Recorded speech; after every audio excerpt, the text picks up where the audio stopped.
Well, I think we did a pretty good job of unpacking the Great Resignation. I think it was last pod. So, right? Remember, there are three structural issues at play in the jobs front. One is that you have this really meaningful under-immigration that's happened because of Trump. The second was you've had a big mismatch between the degreed classes in America and the jobs that they can have for what they think they should earn, meaning you go to school, you get into all this debt, you try to become a teacher or something, and then you realize you can make more at an Amazon warehouse. Crazy. Strange. And then the fourth is you have all these boomers with an enormous amount of savings, 30, 40, 50 trillion dollars, who are pulling forward their retirement and also subsidizing their kids. You put it all together, there's less of an incentive to be in the job force unless you pay higher wages. Now, let's just put a pin in that for a second. I think the thing that Sachs talked about is really important, which is that we have to really figure out whether inflation is transitory or it's persistent and it's here. And I just want to bring up, Nick, I'll send you these the Twitter links to this, but Bill Ackman tweeted out these two things today, which is that if you... Fan of the pod. Brilliant investor, by the way. Great human being, brilliant investor. Two very specific things. He actually called out something that we also mentioned before, which is that CPI is horribly calculated and it's really imprecise. And if you unpack CPI, there's something... Price Index. The Consumer Price Index. There's something in there, a component of it, that's very important, which is called the owner's equivalent rent, right? How much can somebody basically charge rent to other people? The way that they calculate that, which is 30% of the calculation, is they just survey a handful of people. The problem is you don't need to survey because the actual exact data is available from single family rentals that report this number. So their survey showed basically a much, much smaller increase than what the actual increase is. And let me just give it. So the largest owners of nationwide single family rentals are reporting a 17% year over year rent increase. Wow. The OER that was calculated, quote unquote, by survey in the CPI was 3.5%.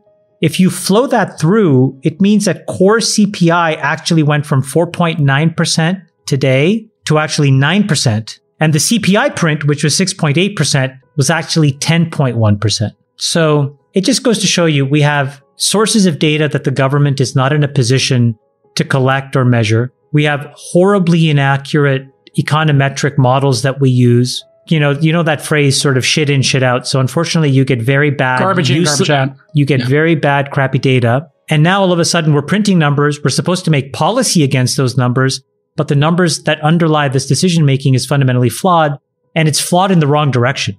And it wasn't a mispricing. The Federal Reserve forced a lot of institutional investors to be out as long dated as possible in buying earnings. Because if you have to remember, it's not just that real rates were effectively zero, but if you wanted to own inflation-protected securities, it was actually a negative yield. So we were destroying people's savings. And there are a lot of institutions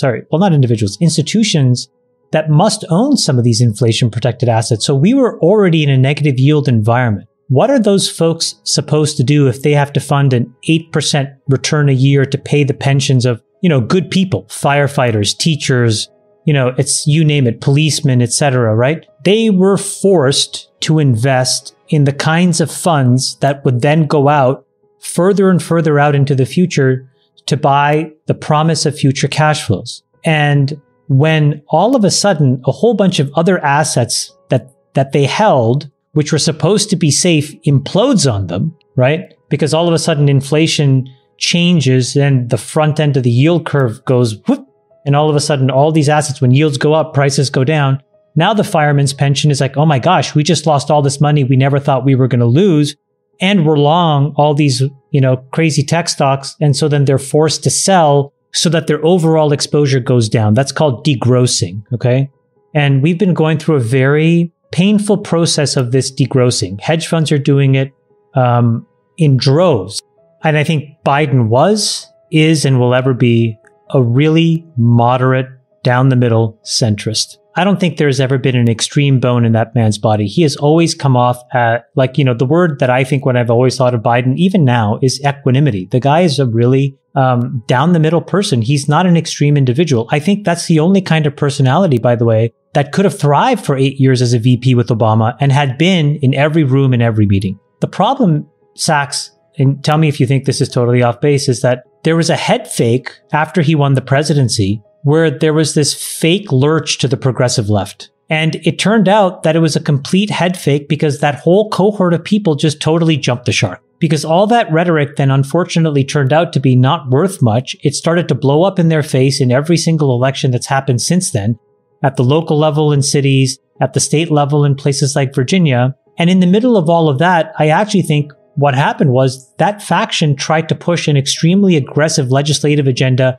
to paint Biden as the next Roosevelt, which maybe he didn't even have the desire to be, because I think that he seems a very low ego kind of person. And now we're actually realizing, oh my gosh, this makes no sense. And so the part of why I think the markets are kind of like hand-wringing is you would expect at this point the federal bureaucracy to actually step in. But I think there's like a real lack of confidence because, for example, today, when there's a CPI print of somewhere between 7 and 10%, the only Democratic sounding, the talking point was one of the squad proposing a 4-day work week. I mean, right.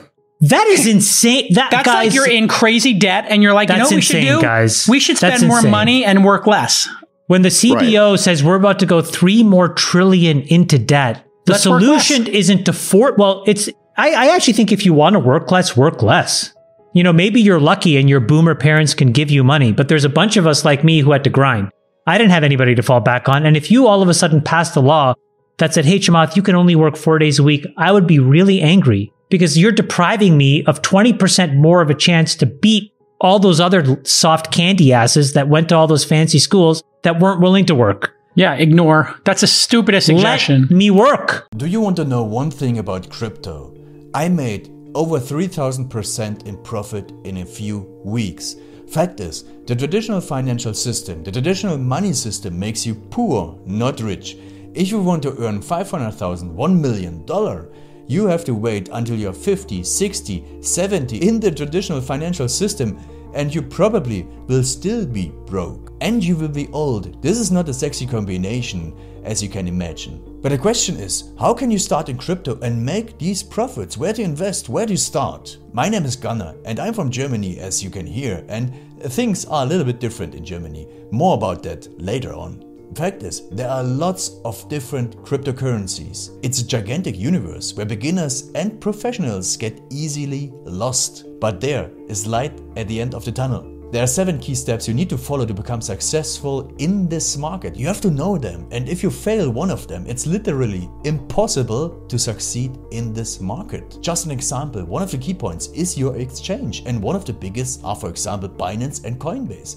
These are trusted and well-established exchanges, but, and this is a big but, you won't find the super profitable coins on those exchanges. The unknown super profitable coins that get gigantic profits are not traded on those kind of exchanges. They are traded on much smaller insider platforms that are barely known. And I can tell you what those super secret exchanges are and why they are so profitable. And another super important thing are the right information sources. The point is, the internet is gigantic. There are hundreds and hundreds of YouTube channels, blogs, pages, and much more. And there are also market makers and influencers. For example, Elon Musk, he is not a crypto guy, but the moment he recommended Dogecoin, it went through the roof, to the moon, so to say. But why did he recommend it?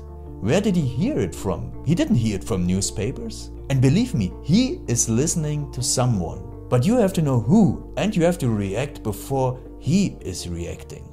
This is really, really important. And these are only 2 of the 7 steps you have to follow in order to be successful in crypto. And if you want to know all of these steps in much more detail, and if you want to have a comprehensive checklist, here's what you should do. There is a link below this video. Click on this link and you will get the opportunity to subscribe to my channel. Click on the link and you will see a video where I explain the next steps. So see you soon. Click on the link now. I'll see you there.